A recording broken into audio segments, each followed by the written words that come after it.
अस्सलाम वालेकुम। मेरा नाम उमार असगर है और आज का हमारा मौजू निहायत दिलचस्प मौजू है। इस मौजू का नाम है दो मोहब्बत के बोल। दो बोल मोहब्बत के। इस दो बोल मोहब्बत के हमारे माशरे में बहुत ही ज़रूरत है। ये ज़िंदगी बड़ी अजीब शय है। इसमें ज़्यादातर सवालों के जवाबात हाँ में ही निकलते हैं। ज़िंदगी कोई हिसाब का सवाल नहीं। अगर हिसाब का सवाल होती तो हमें आसानी से समझ आ जाती।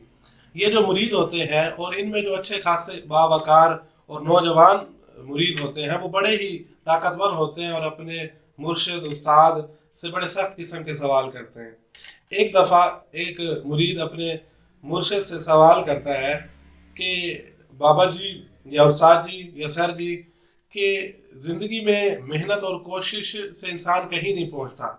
ये एक ख़ास किस्म का करम होता है जो किसी इंसान पर हो जाता है और फिर वो किसी आला मकाम पर फाइज हो जाता है, वरना मेहनत से कुछ नहीं मिलता। तो बाबा जी ने कहा कि शाबाश, आप बिल्कुल ठीक कह रहे हैं।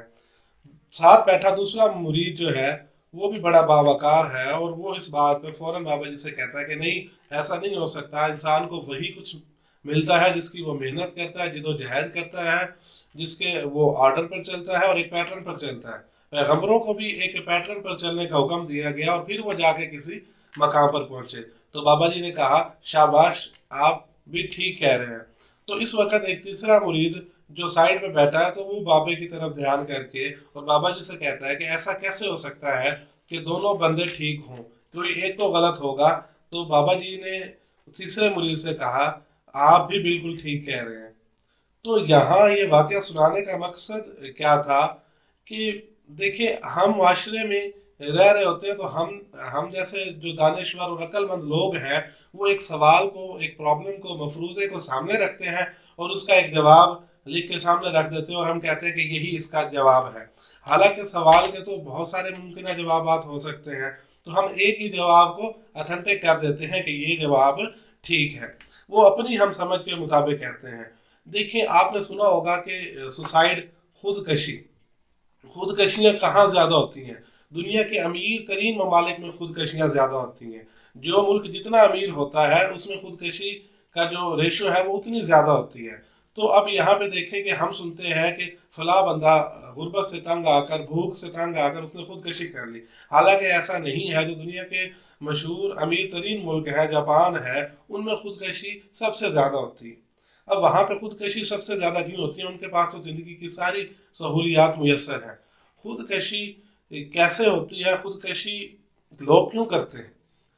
अब खुदकशी की एक सबसे बड़ी जो रीज़न है वो ये है कि इंसान जिस गिरोह में रह रहा होता है, जिन लोगों में रह रहा होता है, उन वो लोग जहाँ वो रह रहा होता है उनके दरमियान जिनमें वो उसकी बात सुनने का टाइम नहीं देते उसे। हम लोग इतने मसरूफ़ और इतने अपने कामों में हो गए हैं कि किसी दूसरे की बात सुनने के लिए हमारे पास वक्त नहीं है, किसी दूसरे का दुख दर्द सुनने के लिए हमारे पास वक्त नहीं है। तो जब इंसान अपना दुख किसी को नहीं बता सकता तो वो खुदकशी की तरफ जाता है।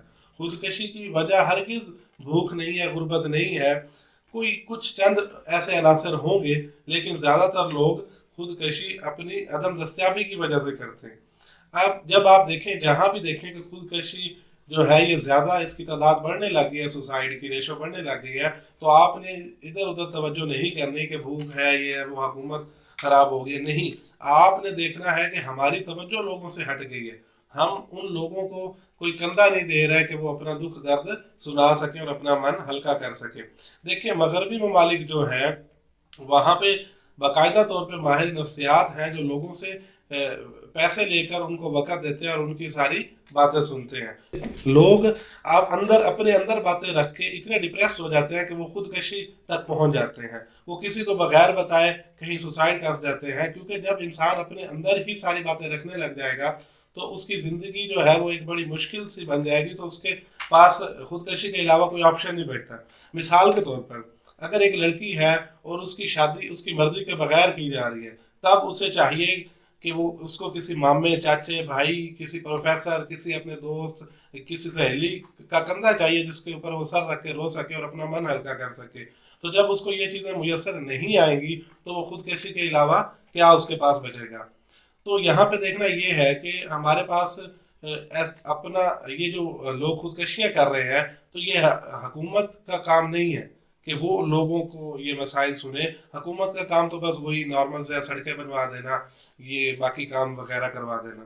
دیکھیں یہ ہمارے آپس کے کام ہے, ہم نے اپنی قوم کو ساتھ لے کے چلنا ہے, اپنے مشکل وقت میں لوگوں کو اپنا کندھا مہیا کرنا ہے تاکہ وہ اپنا دکھ درد بتا سکیں. دیکھیں جب آپ کسی کا دکھ درد سنتے ہیں تو پھر آپ کو بھی اللہ تعالیٰ سکون دیتا ہے, آپ کی وجہ سے کسی کی زندگی محفوظ ہو جاتی ہے. میری یہ باتیں کافی پرانی سی ٹائپ کی لگتی ہیں کہ آج کل کے دور میں یہ کیا باتیں چھیڑی جا رہی ہیں. تو دیکھیں فرض کیا کہ مسائل بتانے سے کسی کا مسئلہ حل ہو جائے, کسی کی زندگی بچ جائے, تو اس سے بڑی نعمت کیا ہے. مثال کے طور پر ایک واقعہ سناتا ہوں کہ ایک آدمی جس نے کسی کے پاس کمیٹی ڈالی ہوئی تھی اور وہ کمیٹی وہ بندہ اس کی لے کر چلا گیا, بھاگ گیا. اب وہ خود میں رکھتا تو شاید اس کو کبھی وہ پریشان رہتا اور کہیں نہ کہیں اس کو مسئلہ ہوتا. تو وہ 4 دوستوں میں بیٹھا تھا تو اس نے ذکر کیا کہ اس طرح سے ہے فلاں بندہ میری کمیٹی نے. تو وہاں سے ایک بندے نے کہا کہ میں تمہیں تمہاری کمیٹی لا کے دوں گا, اس کو میں سیدھا کر دوں گا.